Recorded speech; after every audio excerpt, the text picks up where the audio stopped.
Assalamualaikum warahmatullahi wabarakatuh. Untuk pertemuan kali ini kita akan membahas mengenai rekursi atau recursion. Jadi nanti kita akan bagi ke pembahasan menjadi dua bagian. Yang pertama adalah kita akan memahami apa itu rekursif, kemudian bagaimana cara menuliskan, kemudian bagaimana metode rekursif diatasi dalam sistem. Kemudian untuk yang bagian kedua itu nanti adalah apa perbedaan rekursif dengan fungsi iteratif yang sudah pernah kalian pelajari, fungsi pengulangan biasa, kemudian contoh aplikasi penggunaan rekursif di dalam program. Nah, kita awali dulu dengan apa itu rekursi. Rekursi ini adalah subprogram yang dapat memanggil subprogram lainnya. Jadi kalau yang awal yang sudah pernah teman-teman pelajari bahwa ketika menggunakan subprogram, baik itu prosedur maupun function, itu eee, teman-teman bisa memanggil subprogram tersebut di program utama, main function, atau di subprogram lainnya. Nah, untuk yang rekursi ini, adalah, penggunaan spesifik dari subprogram tadi bahwa yang dimaksud dengan rekursif adalah ketika subprogram tersebut memanggil dirinya sendiri. Jadi ini yang disebut dengan rekursif. Jadi sekali lagi, jika subprogram biasa, proses pemanggilan subprogram biasa yang sudah pernah kita pelajari, itu bisa dilakukan di main program maupun program lainnya. Nah, ketika subprogram ini dipanggil di dalam subprogram itu sendiri, jadi ada proses pemanggilan subprogram tersebut di subprogram itu, maka ini disebut sebagai rekursif.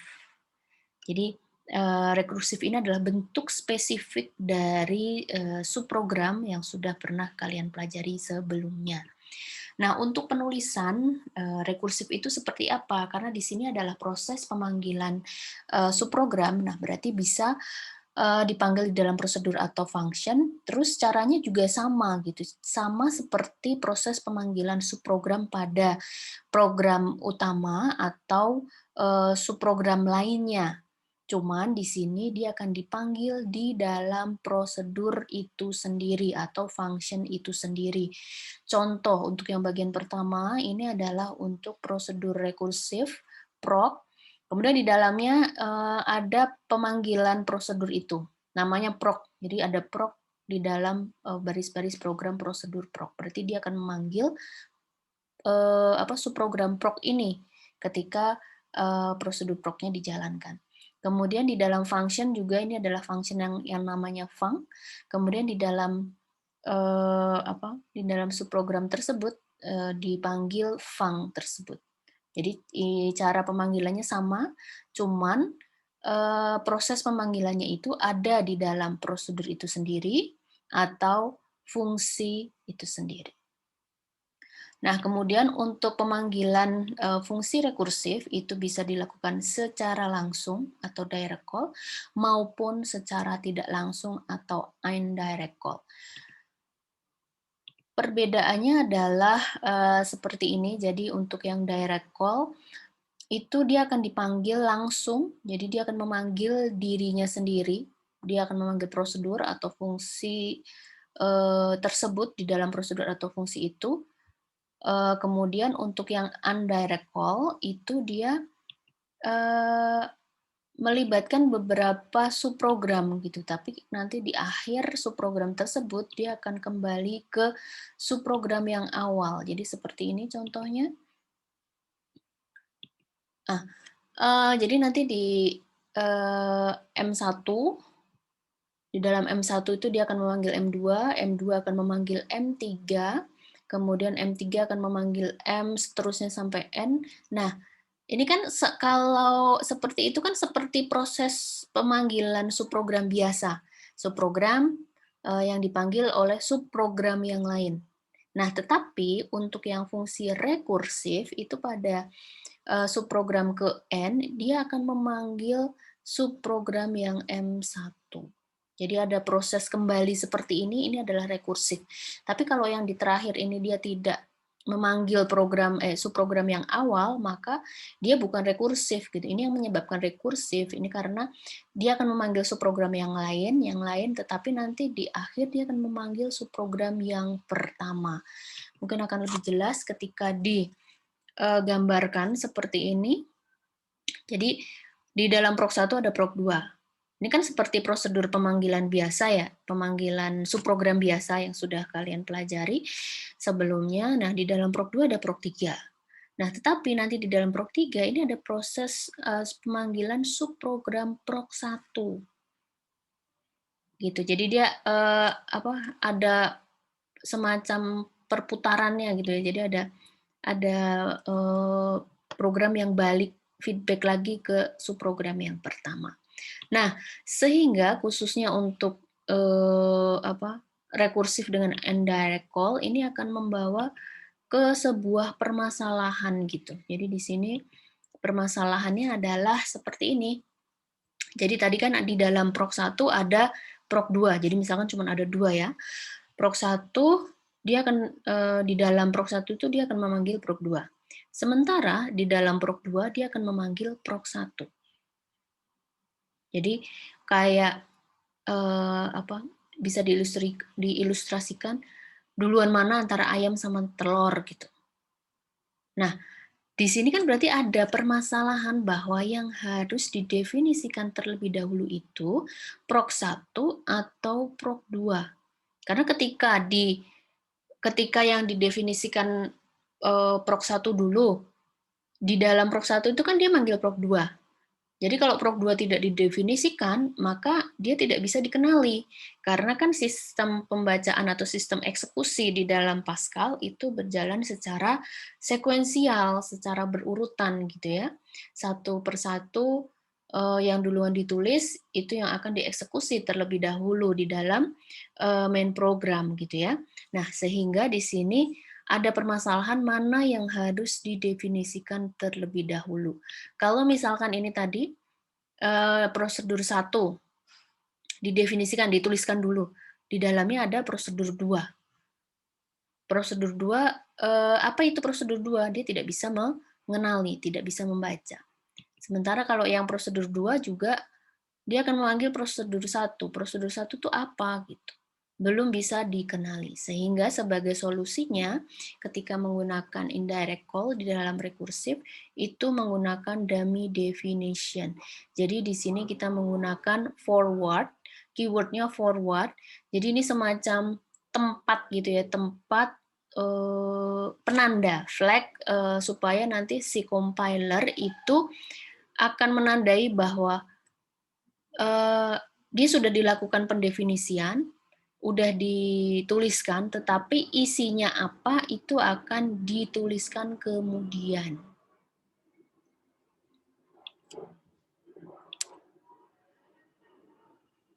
Kemudian contohnya adalah seperti ini. Tapi mungkin aku ulangi sekali lagi bahwa untuk penggunaan indirect call tadi supaya dia tidak dikenali sebagai error, maka sekali lagi dengan menggunakan dummy definition, pertama akan dituliskan dulu nama prosedurnya, prosedur proc 2, ini misalkan nama prosedurnya adalah proc 2, kemudian forward di bagian atas, kemudian dilanjutkan dengan prosedur yang lain. Di sini adalah prosedur 1, kemudian dituliskan seperti biasa, baru diikuti dengan isi atau proses definisi prosedur 2. Jadi dengan menggunakan keyword forward itu compiler akan menandai sudah dilakukan proses definisi walaupun isi dari prosedur tersebut baru akan dituliskan kemudian. Oke, kemudian lanjut ke contoh-contoh rekursif itu yang paling terkenal adalah dengan menggunakan faktorial. Ingat di pertemuan mengenai pengulangan kemarin, mengenai prosedur ya, prosedur function itu kita sudah menghitung, membuat subprogram faktorial tetapi tanpa rekursi. Jadi kita bisa lihat dengan Untuk memecahkan satu masalah, menghitung nilai faktorial itu bisa dilakukan dengan banyak cara. Salah satunya adalah dengan rekursi ini. Jadi di sini konsep faktorial adalah seperti ini ya. Jadi n faktorial ini berarti n kali n minus 1, n minus 2 dan seterusnya sampai 1. Jadi contohnya 5 kali 4 faktorial, kemudian 5 kali 4 kali 3, 5 kali 4 kali 3 sampai dengan kali 1. Jadi nilai terakhirnya itu adalah 1. Nah, sehingga ketika dibuat faktorial ini adalah seperti ini. Rekursifnya di mana? Nah, ini perhatikan bahwa ini adalah fungsi faktorial, parameter, kemudian dia adalah mengembalikan nilai ya, nilainya nanti adalah nilai hasil faktorialnya. Kemudian di dalam fungsi tersebut, ini adalah fungsi faktorial, ini adalah main program. Jadi di dalam fungsi faktorial, teman-teman perhatikan di sini ada pemanggilan fungsi faktorial itu sendiri. Jadi, jika num sama dengan 1, maka faktorial sama dengan 1. Else, nah di sini ada faktorial sama dengan num kali faktorial num minus 1. Jadi, faktorialnya kan dia butuh satu parameter gitu ya, jadi nanti ada assignment yang akan masuk ke dalam parameter num ini yang di-input oleh user. Jadi perhatikan di dalam program utama, user akan diminta memasukkan angka yang akan dihitung nilai faktorialnya. Jadi angka number tadi akan masuk ke parameter num, kemudian dibaca. Akan dibaca, kemudian di sini akan dihitung apakah num sama dengan 1, tapi kalau angka yang dimasukkan tidak sama dengan 1 kan berarti akan langsung masuk ke dalam else terlebih dahulu. Gitu ya. Kemudian dihitung mundur. Jadi tadi numnya 3, misalkan 3 minus 1 berarti 2, berarti num faktorial 2. Nah, berarti kan di sini ada proses pemanggilan fungsi faktorial di mana parameternya sekarang berisi nilai 2.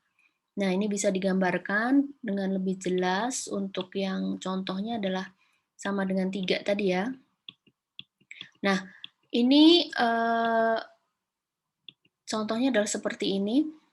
Misalkan user memasukkan angka 3, berarti kan 3 akan masuk sebagai parameter, nilai parameter 3. Nah, kemudian masuk di eksekusi baris-baris program faktorial, apakah 3 sama dengan 1? Tidak kan, berarti kan masuk ke else. Terus 3 kali faktorial 3 minus 1, berarti faktorial 2. Sekarang dia akan memanggil faktorial, fungsi faktorial yang parameternya berisi nilai 2. Nah, ketika 6-nya 2, berarti 2 sama dengan 1 kan masih false, masuk lagi ke else.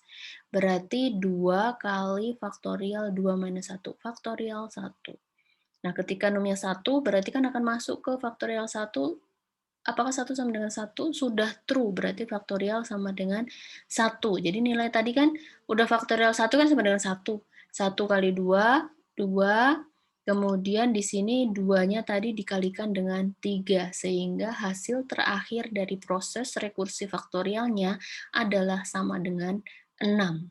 Jadi nilai yang akan dikembalikan dari fungsi faktorial itu adalah 6. Nah, contoh berikutnya adalah contoh program penjumlahan di mana si user tinggal memasukkan angka terakhirnya. Jadi di sini akan dicari nilai total penjumlahan tersebut, tetapi di sini tinggal dimasukkan angka terbesarnya gitu ya. Jadi contohnya di sini si user memasukkan angka 3. Misalkan si user enter the last number in the series. Kalau 3 ya berarti maksudnya adalah 1 plus 2 plus 3 gitu ya. Nah, di sini berarti last number-nya adalah 3, kemudian masuk sebagai parameter number ini. Kemudian apakah 3 sama dengan 1? Bukan masih false, berarti masuk ke else berarti number plus 3, tadi kan nilai awalnya 3, plus sum 3 minus 1, 2 kan? Berarti di sini dia memanggil function sum yang nilai parameternya adalah 2. Kemudian numbernya kan berarti sama dengan 2, di sini di if-nya masih false, masuk ke else, berarti 2 plus sum 2 minus 1, sum 1 ya. Kemudian masuk ke sum 1-nya dipanggil, 1 sama dengan 1 sudah true, sehingga nilai sum-nya adalah 1. Sehingga nanti dia akan masuk 1, di sini 1, 2 plus 1, 3, kemudian 3 plus 3, 6.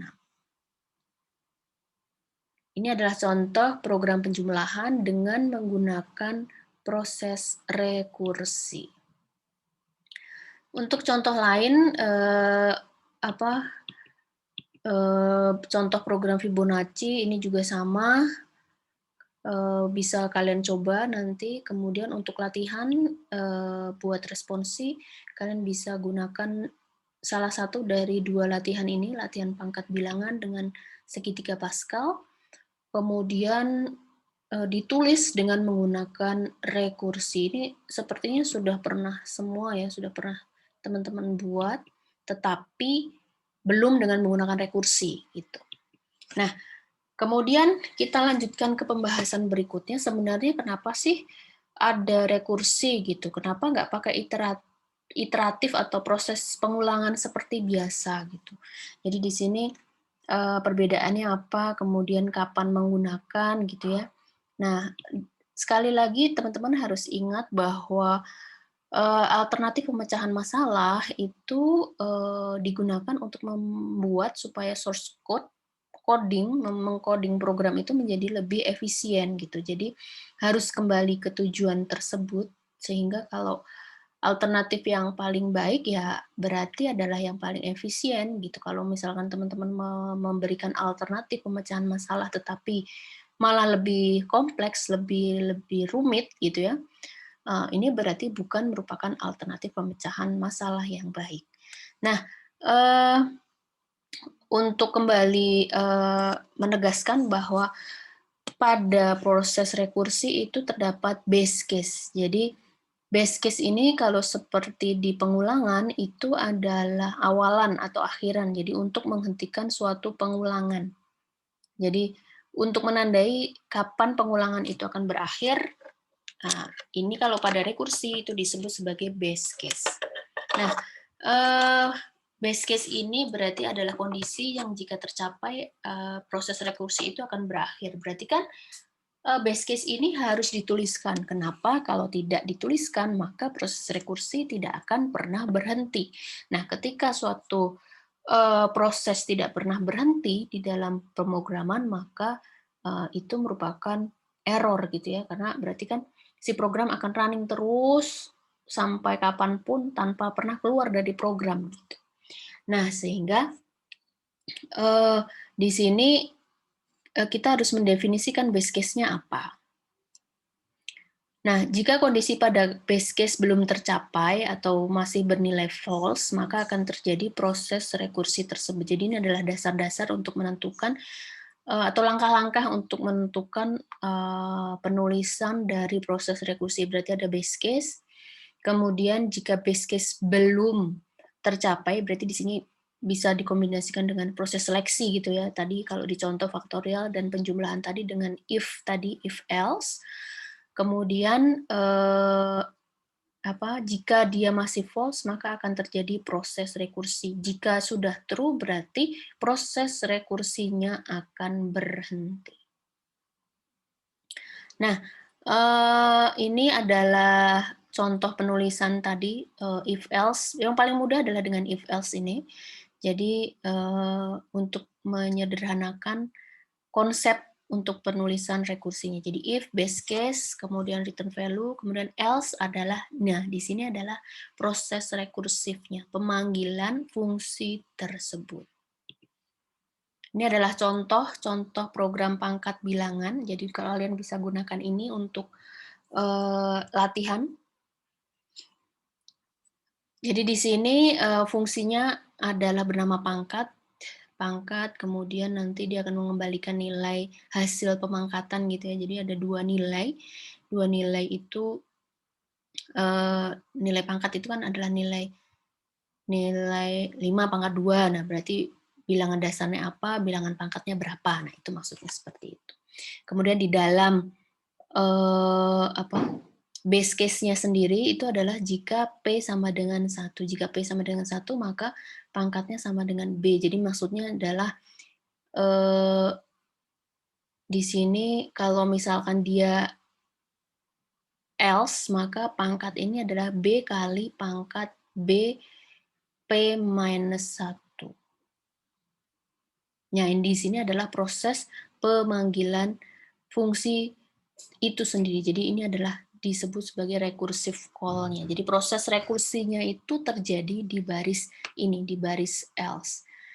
Nah, jadi ketika dipanggil, dimulai dengan masukkan bilangan dan pangkat, maka dia akan memanggil, akan masuk ya sebagai argumen di dalam, pangkat, dipanggil fungsi pangkat tadi, kemudian dicek apakah P-nya sama dengan, 1. Kalau misalkan enggak 1, nah berarti dia akan, B kali pangkat, B P minus 1. Jadi akan dipanggil lagi fungsi pangkat tadi dengan nilai P-nya yang sudah berkurang 1. Dia akan berhenti kapan? Ketika P sama dengan 1. Nah, di sini kita bisa meringkas, perbedaan rekursi dan iterasi gitu ya. Jadi untuk yang rekursi itu berarti memanggil dirinya sendiri, kalau yang iterasi ya suatu proses yang menggunakan struktur loop. Kemudian, rekursi ini menggunakan struktur pemilihan. Kenapa? Karena tadi ada proses, base case sama, pemanggilan rekursinya. Di situ ada struktur pemilihan, sementara yang diiterasi itu adalah menggunakan struktur pengulangan. Kan kalau di struktur for itu kan dia akan menurun sendiri ya, dikasih counter dia akan turun sampai ke nilai terakhir.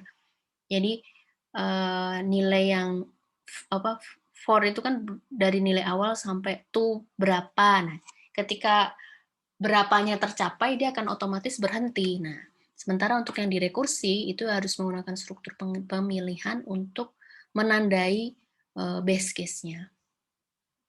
Nah, rekursi tak hingga, jadi rekursi yang tidak pernah berhenti itu akan terjadi apabila langkah rekursi tidak pernah memenuhi kondisi pada base case. Nah, ini tadi yang seperti aku contohkan bahwa ketika base case tidak pernah tercapai, maka rekursi tidak pernah berhenti. Nah, di sini juga untuk yang perulangan tak hingga ini terjadi apabila kondisi pengulangan tidak pernah bernilai false. Jadi dia tidak tahu kapan berhentinya gitu, karena kondisinya tidak pernah, false juga untuk yang proses iterasi. Nah, di sini, rekursi berhenti apabila base case dikenali, kemudian rekursi lebih banyak menggunakan memori daripada iterasi. Nah, ini adalah salah satu, concern dengan penggunaan rekursi, ya kan, dia ternyata lebih banyak menggunakan memori daripada iterasi, sementara iterasi itu lebih hemat memori, kemudian dia menyebabkan terjadinya crash pada sistem kalau terjadi rekursi tak hingga. Nah, kalau yang di pengulangan itu, ya berarti dia akan looping terus gitu ya. Sementara, di sisi lain rekursi menawarkan penulisan sintaks program yang lebih sederhana daripada iterasi biasa.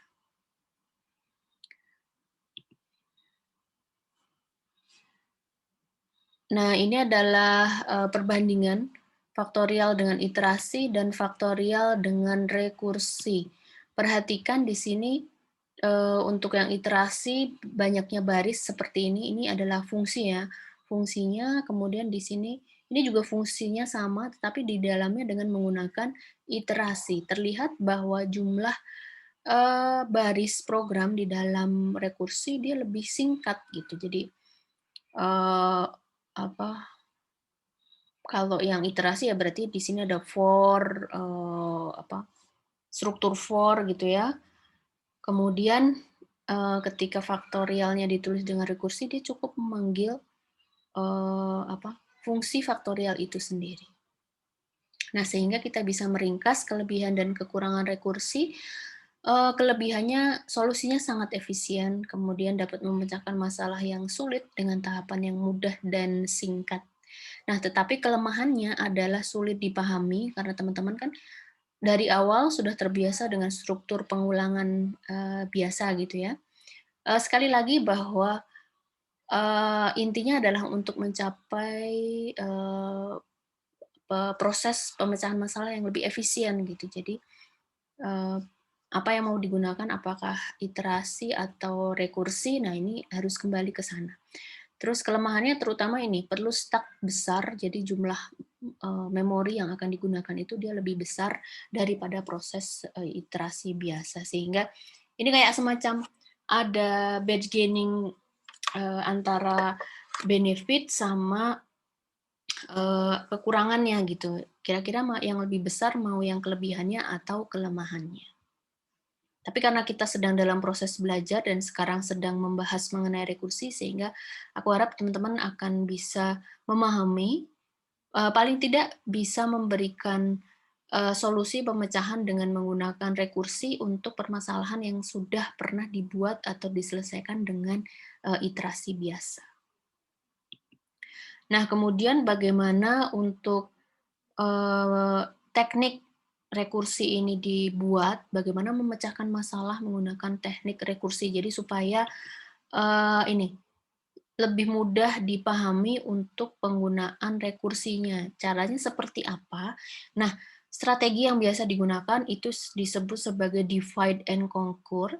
Jadi kita akan memecahkan permasalahan itu menjadi ke permasalahan-permasalahan kecil, kemudian kita akan menyelesaikan permasalahan kecil tadi. Jadi kalau yang permasalahan besar sudah dipecah-pecah ke permasalahan kecil, kemudian permasalahan kecil tadi sudah diselesaikan, kan berarti permasalahan besarnya juga akan terselesaikan. Jadi misalkan ada permasalahan besar P, nanti dia akan dibuat menjadi subproblem P1, P2, sampai Pn. Kemudian setiap subprogram tadi itu dibuat solusinya S1 sampai dengan Sn, kemudian S1 sampai dengan Sn tadi digunakan untuk menyelesaikan permasalahan awal P. Contoh, Amir akan memindahkan satu kardus buku. Misalkan sedang pindahan, mau mindahin buku, satu kardus besar isinya 50. Kalau misalkan diangkat langsung seorang diri gitu ya, buku itu kan buku textbook misalkan. Nah ini berat gitu ya. Jadi problem utamanya adalah memindahkan satu kardus buku yang berisi 50 buku yang berat gitu. Nah, karena dia tidak bisa ngangkat sendiri buku tadi secara sekaligus, maka dia akan membagi buku tadi menjadi beberapa tumpukan. Jadi kayak diangkat berdasarkan batch-batch-nya. Tumpukan pertama berisi 10 buku, diangkat dulu. P2 berisi 15 buku, kemudian P3 berisi 25 buku. Jadi akan disusun atau akan diangkat satu persatu menjadi 3 kali bolak-balik gitu ya. Kemudian nanti setelah diangkat, nanti tinggal disusun kembali ke dalam satu kardus besar yang ada di mobil. Gitu. Jadi kan tujuan utamanya adalah untuk memindahkan 50 buku tadi. Nah, karena nggak kuat diangkat langsung, maka diangkat 3 kali gitu. Yang isinya 10, 15, 25. Jadi ini adalah proses contoh pemecahan dengan rekursi. Jadi di sini tadi contohnya adalah tadi untuk yang contoh program penjumlahan yang sudah aku contohkan. Jadi yang perlu diingat bahwa dengan rekursi tadi ini adalah kita akan memecahkan, harus dibuat sub-subnya, karena kalau kita nggak bisa memikirkan nanti subnya apa, nah itu nanti akan susah, karena kan rekursi itu landasannya adalah subprogram gitu. Jadi mau nggak mau, setiap solusi yang mau kita buat itu harus dibuat sebagai sebuah subprogram, supaya apa? Supaya bisa dipanggil, supaya dia bisa memanggil dirinya sendiri, supaya menjadi rekursi.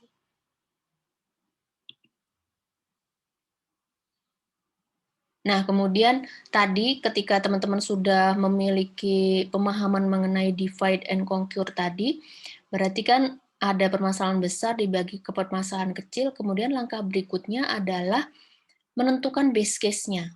Kemudian base case berarti kan akan menentukan nanti dia akan berhenti di mana.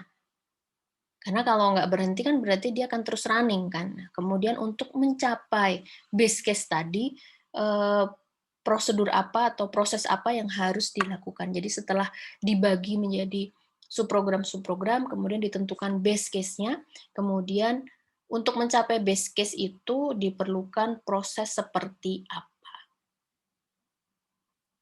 Jadi ini adalah langkah-langkah untuk membuat pemecahan masalah dengan menggunakan rekursi. Nah, contoh rekursi yang lain yang cukup terkenal gitu ya, yang pasti digunakan sebagai ilustrasi ini adalah pemecahan kasus Menara Hanoi. Jadi ini contohnya adalah ada legenda kuil Brahma di mana kuil tersebut memiliki 64 cakram emas dan 3 tiang. 1, 2, 3. Kemudian dunia akan kiamat apabila biarawan memindahkan keseluruhan cakram dari tiang 1 ke tiang terakhir. Jadi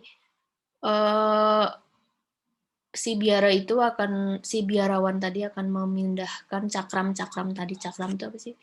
Bulutan-bulutan ini ya, bulut-bulutan ini ke tiang yang ini, ke tiang terakhir ini, tiang pertama, tiang kedua, dan tiang ketiga. Kalau dia berhasil memindahkan semuanya, maka itu dia akan dunia akan kiamat katanya. Ini menurut legendanya gitu ya. Supaya nggak kiamat gimana ya, jangan dipindahin gitu kan, sebenarnya permasalahannya sederhana. Tetapi bukan seperti itu proses pemecahannya, karena yang ditanyakan adalah bagaimana biarawan tersebut bisa memindahkan cakram dari tiang pertama ke tiang terakhir dengan beberapa pembatasan. Jadi cakramnya hanya boleh dipindahkan satu persatu. Kalau misalnya ini bisa dipindahkan sekaligus kan selesai satu perkara gitu ya. Tinggal diangkat semua, dicopot, pindahin sekali lagi, pluk, ke sini, selesai. Nah, tapi di sini harus satu persatu. Jadi satu cakram pindah, satu cakram. Nah, kemudian cakram yang lebih kecil harus selalu berada di atas cakram yang lebih besar. Numpuknya itu, proses numpuknya. Jadi nggak, dalam proses pemindahannya itu tidak boleh ada cakram lebih besar di atas cakram yang lebih kecil. Harus cakram lebih kecil itu yang di atas cakram lebih besar. Kemudian dengan 64 cakram, apabila lama pemindahan satu cakram membutuhkan waktu 1 detik, maka waktu yang diperlukan adalah 585 miliar tahun. Kalau nggak percaya, silakan dihitung sendiri.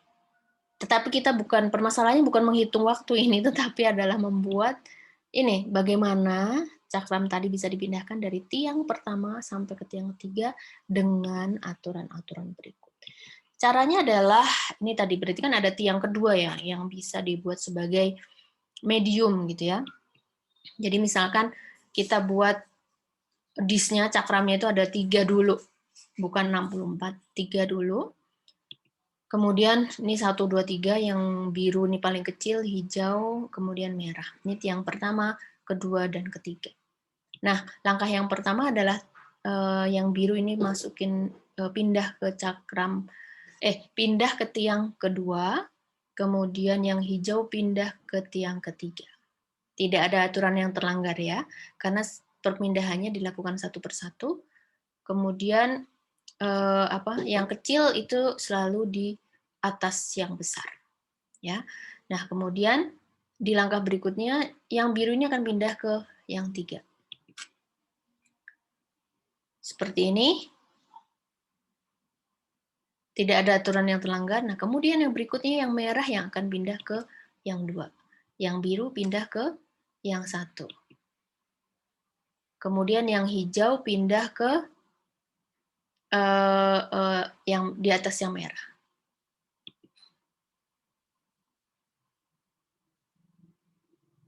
Kemudian yang biru pindah ke di atasnya lagi. Dan seterusnya. Oke gitu, jadi ketika dibuat source code-nya, ini berarti ada 3, contohnya di sini adalah jumlah disknya ya, jumlah disk, kemudian ada 3, kemudian ada ABC. ABC ini adalah tiangnya, kemudian number of disk, ND ini adalah jumlah piringnya, jumlah cakramnya yang mau ditumpuk itu berapa. Kemudian ABC ini adalah tiang pertama, tiang kedua, dan tiang ketiga. Nah, proses rekursinya seperti apa? Nah, ini adalah proses rekursinya itu proses memindahkan tadi ya. Memindahkan, nah ini adalah base case, kemudian ini adalah recursion call-nya. Jadi di sini ada proses pemanggilan prosedur yang namanya Hanoi, kemudian ini juga prosedur pemanggilan, dan jadi sekali eksekusi ketika dia bernilai false itu dilakukan pemanggilan prosedur sebanyak 3 kali. Oke, jadi ini adalah translasi dari proses yang tadi kita lakukan. Kemudian terima kasih. Aku akhiri. Wassalamualaikum warahmatullahi wabarakatuh.